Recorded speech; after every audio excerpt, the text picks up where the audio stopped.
नमस्कार मित्रों, आपका स्वागत है आपके अपने चैनल सुरभि सेवा में। मैं हूं आपका होस्ट सुरेंद्र कुमार शर्मा, एक बार फिर आप सभी के समक्ष उपस्थित हूं। आज हम बात करेंगे गीता के दूसरे अध्याय के श्लोक 8, 9, 10 और 11 के बारे में। 8वें श्लोक में क्या लिखा गया है, आइए हम पढ़ते हैं।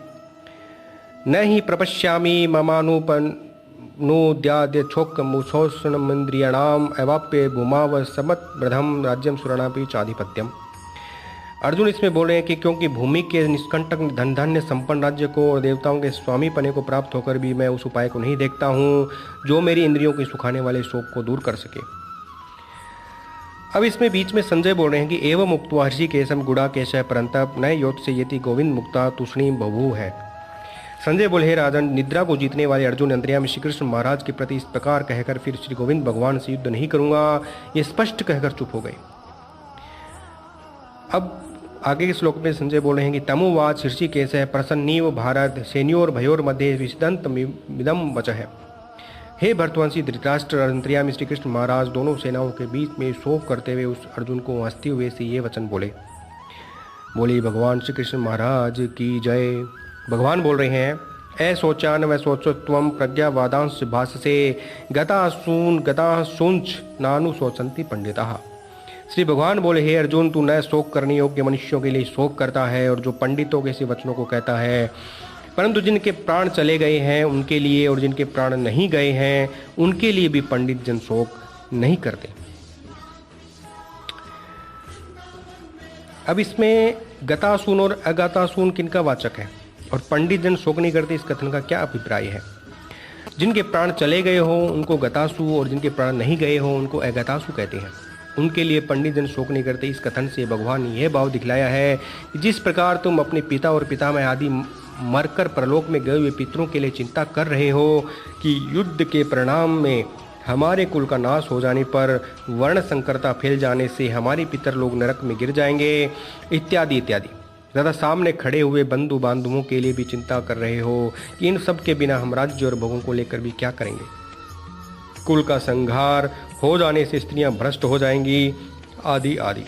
इस प्रकार की चिंता पंडित लोग नहीं करते, क्योंकि पंडितों की दृष्टि में एक सच्चिदानंद गण ब्रह्म ही नित्य और सत्य वस्तु है। उससे भिन्न कोई वस्तु है ही नहीं। वही सबका आत्मा है, उसका कभी किसी प्रकार भी नाश नहीं हो सकता।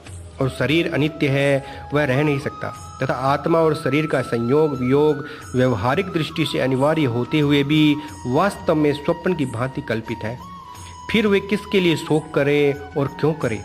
किंतु तुम शोक कर रहे हो, इसलिए ज्ञान पड़ता है और जान भी पड़ रहा है कि तुम पंडित नहीं हो, केवल पंडितों की सी बातें ही कर रहे हो। तो मित्रों, आज हमने 11वें श्लोक तक इसका वर्णन समझा। अब हम बात करते हैं क्या करें और क्या न करें। अब मैं आपको बताने जा रहा हूँ कि किनको ना देखें। ये जो बातें बताई गई है वो महाभारत, बोधायन स्मृति, वशिष्ठ स्मृति, सुश्रुत संहिता, चिकित्सा, आपस्तंभ धर्मसूत्र, विष्णु स्मृति, मार्कंडे पुराण, ब्रह्म पुराण, विष्णु पुराण, अग्नि पुराण, स्कंद पुराण, कुरम पुराण, पद्म पुराण, ब्रह्म वेवर्त पुराण और अष्टांग हृदय सूत्र, शुक्र नीति, याज्ञवल्क स्मृति, मनुस्मृति और इसके साथ ही चरक संहिता, सुश्रुत संहिता, विष्णु धर्मोत्तर, महाभारत अनुराग पर्व,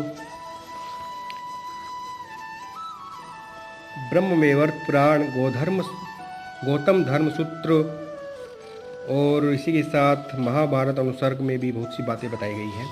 इनको मैं एक एक करके आपको समझा रहा हूँ। पहली बात है कि बिना किसी निमित्त के उदय और अस्त होते समय तथा मध्याह्न के समय सूर्य को नहीं देखना चाहिए। इसी प्रकार जल, दर्पण आदि में प्रतिबिंबित और ग्रहण लगे हुए सूर्य को भी नहीं देखना चाहिए। अस्त के समय सूर्य और चंद्रमा को देखने से रोगों की उत्पत्ति होती है। कृष्ण पक्ष में खंडित चंद्रमा को उदय काल में देखने से रोग होता है। सूर्य की ओर सर्वथा नहीं देखना चाहिए। जब आकाश में एक ही तारा उगा हो उस समय उधर नहीं देखना चाहिए, अन्यथा रोगों का भय प्राप्त होता है। यदि उस एक तारे को देख ले तो देवताओं के दर्शन और भगवान का स्मरण करके 7 बार नारद जी का जाप करना चाहिए, नारद जी के नाम का जाप करना चाहिए। झूठे मुंह है अथवा अशुद्ध अवस्था में सूर्य, चंद्रमा, ग्रह, नक्षत्र, तारे आदि को नहीं देखना चाहिए। इसी तरह ब्राह्मण, गुरु, देवता, राजा, श्रेष्ठ, सन्यासी, योगी, देव कार्य करने वाले तथा धर्म का उपदेश देने वाले द्विज के पास भी झूठे मुंह है और अशुद्ध अवस्था में नहीं जाना चाहिए। मल मूत्र की ओर नहीं देखना चाहिए। चमकीली, सूक्ष्म, अस्थिर, अपवित्र और अप्रिय वस्तुओं को निरंतर नहीं देखना चाहिए। जल में और तेल में अपनी परछाई नहीं देखनी चाहिए। शव का स्पर्श किए हुए व्यक्ति को, क्रुद्ध गुरु के मुख को, तेल और जल में पड़ने वाली छाया को, भोजन करती हुई पत्नी को, खुले हुए अंगों वाली स्त्री को, पागल एवं मतवाले व्यक्ति को कभी नहीं देखना चाहिए।